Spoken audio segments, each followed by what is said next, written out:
ಬರ್ರಿ ನಮಸ್ಕಾರ.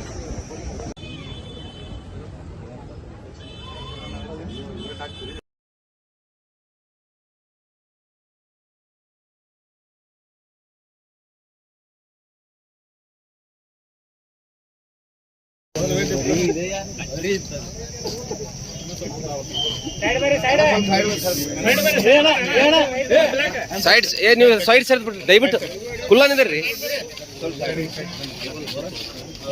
ಬರ್ರಿ ಅಧ್ಯಕ್ಷರ ಮುಂದೆ ಬರಂಗೆ.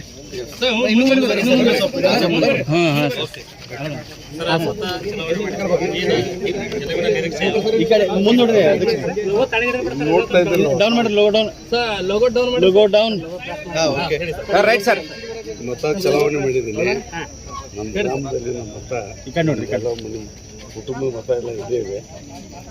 ಸಂತೋಷ ಅನಿಸ್ತಾ ಇದೆ. ಹೆಂಗಿದೆ ಟ್ರೆಂಡ್? ಕಾಂಗ್ರೆಸ್ ಪರವಾಗಿದೆ. ಕಾಂಗ್ರೆಸ್ 100ಕ್ಕೆ 100ರಷ್ಟು ಗೆಲ್ತಿದೆ ಅಂತಕ್ಕಂಥ ಹೇಳಿಕೆ ಬಯಸ್ತೇನೆ. ಕಾಂಗ್ರೆಸ್ ಅವ್ರು ಬರೀ ಗ್ಯಾರಂಟಿಗಳನ್ನ ಅಷ್ಟೇ ಹೇಳ್ಕೊತ ಬಂದಾರ ಅಂತ ಬಿಜೆಪಿ ಅವರು ಆರೋಪ ಮಾಡಿದ್ರು ಪ್ರಚಾರದಲ್ಲಿ. ಬಿಜೆಪಿ ಅವ್ರು ನೋಡ್ರಿ, ಅವ್ರಿಗೆ ಸುಳ್ಳು ಹೇಳಕ್ಕೆ ನಂಬರ್ 1 ಅವರು. ಯಾವುದೇ ಅಭಿವೃದ್ಧಿ ಸರ್ಕಾರ ಮಾಡಿದ್ದು, ಕಾಂಗ್ರೆಸ್ ಪಕ್ಷ ಮಾಡಿದ್ದು ಅವ್ರಿಗೆ ಕಾಣ್ತಾ ಇಲ್ಲ. ಗ್ಯಾರಂಟಿ ಜೊತೆಗೆ ಅನೇಕ ಅಭಿವೃದ್ಧಿ ಕೆಲಸ ಕೂಡ ಕಾಂಗ್ರೆಸ್ ಪಕ್ಷ ಮಾಡಿದೆ. ಇವತ್ತು 14 ಕ್ಷೇತ್ರದಲ್ಲಿ ಮತದಾನ ನಡೀತಾ ಇದೆ. ಎಷ್ಟು ಕ್ಷೇತ್ರದಲ್ಲಿ ನೀವು ಜಯಗಳಿಸ್ಬೋದು ನಿರೀಕ್ಷೆ? ಬೇರೆ ಕ್ಷೇತ್ರದ ನನಗೆ ಮಾಹಿತಿ ಇಲ್ಲ.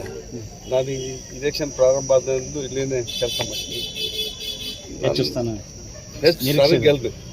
ಸ್ಟೇಟ್ದಲ್ಲಿ 17, 18, 20ರವರೆಗೆ ಗೆಲ್ಬಹುದು ಅಂತ ಹೇಳಿ ಪ್ರೆಡಿಕ್ಟ್ ಇದೆ. 1 ಲಕ್ಷ ಮೇಲೆ ಅಂತರದಿಂದ ಗೆಲ್ತೀವಿ. ಸರಿ, ಕಳೆದ 3 ಲಕ್ಷ ಅಂತರಿಂದ ಗೆಲ್ತೀನಿ ಅಂತ ಅವ್ರು ಹೇಳ್ತಾರೆ. ಇದು ಅವ್ರ ಭ್ರಮೆ. ಸರ್, ಈಗ ಕಳೆದ 15 ವರ್ಷಗಳಿಂದ ಬಿಜೆಪಿಯ ಭದ್ರಕೋಟೆ ಅಂತ ಬಿಜಾಪುರ ಅನಿಸಿದೆ. ಈ ಬಾರಿ ಏನು ಬದಲಾವಣೆ ಆಗುತ್ತೆ ಅಂತೀರಿ? ಬದಲಾವಣೆ ಖಂಡಿತ ಬದಲಾವಣೆ ಆಗುತ್ತೆ. 100% ಬದಲಾವಣೆ. ಜನ ನಾವು ಬಯಸಿದ್ದಲ್ಲ, ಇಡೀ ಜಿಲ್ಲೆಯ ಜನ ಬದಲಾವಣೆ ಬಯಸಿದ್ದಾರೆ. ಬಿಸಿಲೊಂದು ಜಾಸ್ತಿ ಇದೆ, ಹೀಗಾಗಿ ವೋಟರ್ಸ್ ಬಂದಿದ್ದಾರೆ. ಟೆಂಟ್ ಎಲ್ಲ ಹಾಕಿದ್ದಾರೆ. ಟೆಂಟ್ ಹಾಕಿದ್ದಾರೆ. ಬಂದಿದ್ದಾರೆ. ಸ್ವಲ್ಪ ಕಡಿಮೆ ಆಗ್ಬೋದು. 4 ಗಂಟೆ ಮೇಲೆ 7 ತನಕ ಜಾಸ್ತಿ. ಈ ಪ್ರಜ್ವಲ್ ರೇವಣ್ಣ ವಿಡಿಯೋ ಮತ್ತು ರೇವಣ್ಣ ಅವ್ರ ಬಂಧನ ನಿಮಗೆ ಪಾಸಿಟಿವ್ ಆಗ್ಬೋದಾ ಮತದಾನದ ಮೇಲೆ? ಈ ಬಗ್ಗೆ ನಾನೇನು ಹೇಳಕ್ಕೆ, ಯಾಕಂದ್ರೆ ಇಲ್ಲಿ ಇಫೆಕ್ಟ್ ಆಗಬೇಕಿದೆ ಅಂತ ಅಂದ್ಕೊಂಡಿದ್ದೀನಿ. Yes sir. Thank you.